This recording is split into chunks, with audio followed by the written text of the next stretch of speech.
Welcome to Media Pool, I'm Joshua Courtney. In this video, I will be evaluating my 3 videos submitted for the project. This includes Media Geek, Media Society, and Media Culture. Seeing as all 3 of my videos had prominent video game connections, what I want to look at in this video essay is that, did I lay my videos out well enough for non-gamers, and how could I improve? I will also be examining viral media theory, such as Nahon and Hemsley's viral media life cycle and Berger's steps framework about contagious content. When you're launching videos for a blanket audience, i.e. a new channel, which means a new audience, I had to assume that none of my audience would be gamers. This, to me, was crucial in figuring out how to say certain terms, what to show to the audience, and most importantly, how to keep them interested. What I learned throughout the creation of my 3 videos is that pencasting is the best and easiest way to convey information across to an audience. Throughout the 3 videos, I used YouTube's cards as a means to subscribe to the channel. Using this fairly new way of calling to action for an audience means it's easier to access different videos and also works on mobile as well as desktop. The description is also a vital way to feed more information across and a good way to connect, but audiences are more accustomed to using cards to bounce audiences through the website and therefore to more videos. Also, crucially, audiences are most likely to choose links presented to them instead of taking the extra steps needed to look at the full description. Firstly, let's look at the analytics for my Media Geek video on genre in video games. At the time of recording, with 206 views on 195 minutes of watch time, with 12 comments talking about my pencasting and how they found the video interesting. I can say that this video has done very well. Gender was mainly male, between the 18 to 24 range. I would put this down to the fact that it had video game in the title, therefore attracting more male viewers. The age range is probably down to my Facebook and Twitter audience being around the same age as well. Most of my views came from the United Kingdom, which is due to the strong ties I had with sharing my video onto Facebook, so my family and close friends could see it if I were to use Granovetter's strong and weak ties theory. I utilised strong ties with my Facebook and Twitter posts, appealing directly to my friends to watch the video. With all of the Media Geek videos, you are explaining a theory that is probably unknown to a general audience, so your language and the way you present yourself is important before you even press the record button. I really wanted this video to not only have a focus on horror, but show off other games as well, to expand the idea that all games fit into the same framework explained at the end of the video. I also managed to gain views from Canada, Germany, Taiwan, Denmark, Indonesia, and Iraq. Looking at the steps model, the Media Geek video definitely falls into practical value and social currency.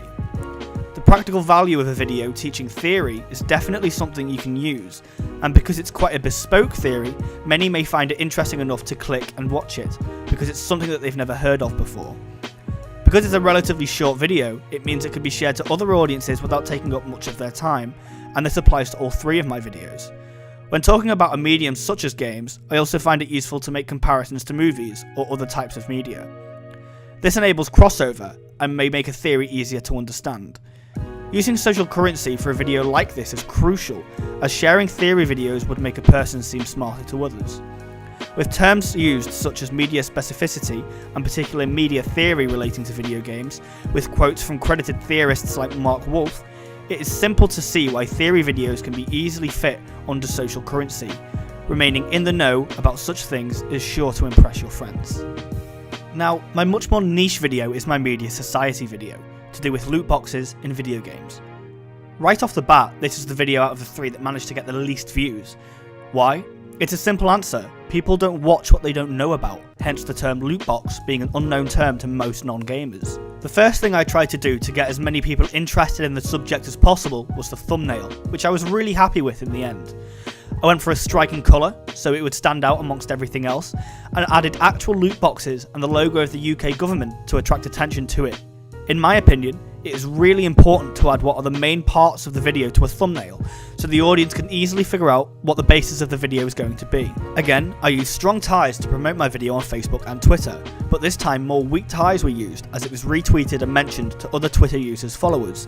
These weak ties grew in order to gain more views as the video went along. In the steps model, I specifically used the emotion step at the beginning of the video to signify a young boy using potentially harmful tactics to get better skins for his characters in the game Overwatch. I did it to show my audience that it affects all people of all ages, not just teenagers.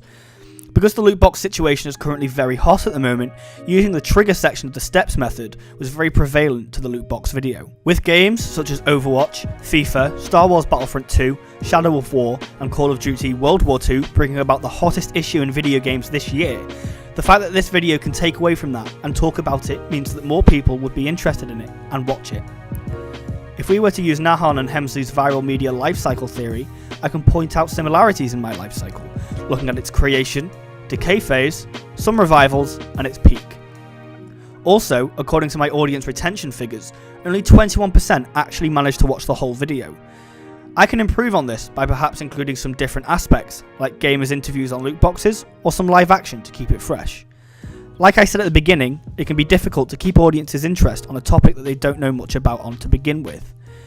I am, however, very happy with the fact that most of my views have come from external traffic sources. If we look closer, we can see that most came from Facebook, where in second came Reddit. In order to broaden my scope, I posted this video to the video essay subreddit, where it managed to gain an additional 21 views, which accounts for 32% of the viewer count overall. It also managed to hit the front page, which I'm very happy with. For my third video, which is media culture, I decided to show why it is I actually play games. The brief for the media culture video allowed me to creatively express myself a bit with the filter off, so I could show what it's really like to compete and play in these sort of games. To follow the brief, I decided to share a theme throughout my gameplay, which was intensity. I thought that if I could show a single sort of emotion throughout my clips, instead of just generic gameplay, it would show engagement better with my audience and give a theme throughout. With this video, I managed to garner 119 views, 10 likes and 7 comments, showing good user engagement. 88% of my views for the media culture video came from the United Kingdom, with a further 6.8% coming from the United States. Other countries that watched included Canada, Australia and Nigeria. Again, most of the traffic came from Facebook, Reddit and Twitter, utilising strong ties from Facebook and weak ties mostly from Twitter and Reddit. All of the comments were of a positive nature, with 2 noting how they enjoyed the more descriptive parts of the video, which included the descriptions of words and how they relate to the video overall. Looking at the steps model, this video obviously includes emotion, as that is what the video is all about. Showing intensity in video games is one of the main ways to portray emotion. I also wanted the video to carry the weight of multiple stories. I deliberately spliced different clips together, evidently from different games, but each follow their own narrative to serve as entertainment, to show the audience how intensity works in a few different games, and what their outcomes can be.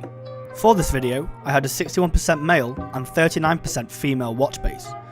Because of the video game theme throughout my videos, it can be deemed difficult to increase female view counts across the 3 videos. If I had to talk about strong female-led heroes, or more games developed by females, that could help to improve in the future. If we were to apply Nahon and Hemsley's viral media theory to the analytics of this video, this is what it would look like. Note the longer afterlife phase, with slight changes every day going up and down. If I wanted another revival, all I would do is post on my social media again, in order to get another revival spike on the graph. All in all, I'm extremely happy with how this video came across. So, in conclusion, I would say that I'm extremely happy with the way my 3 videos came out. I used Photoshop to create exciting and informative thumbnails that tie in nicely with my videos, and in order to attract attention and to have them stand out.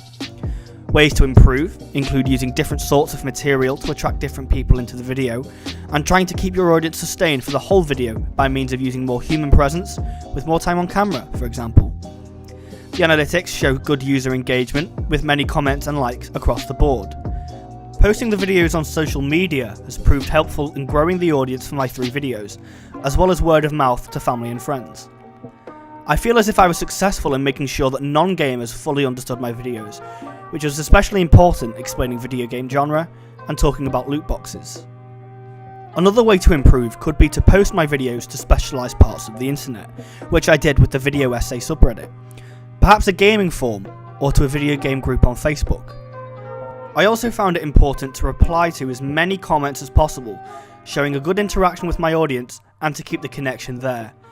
I have specifically and continuously used weak and strong ties to maintain a growing audience and hopefully bring more people into MediaPool. And that's all from me for now. If you enjoyed this video, please comment, like and subscribe to MediaPool for more videos. This has been me, JoshCPlays. Thank you for watching.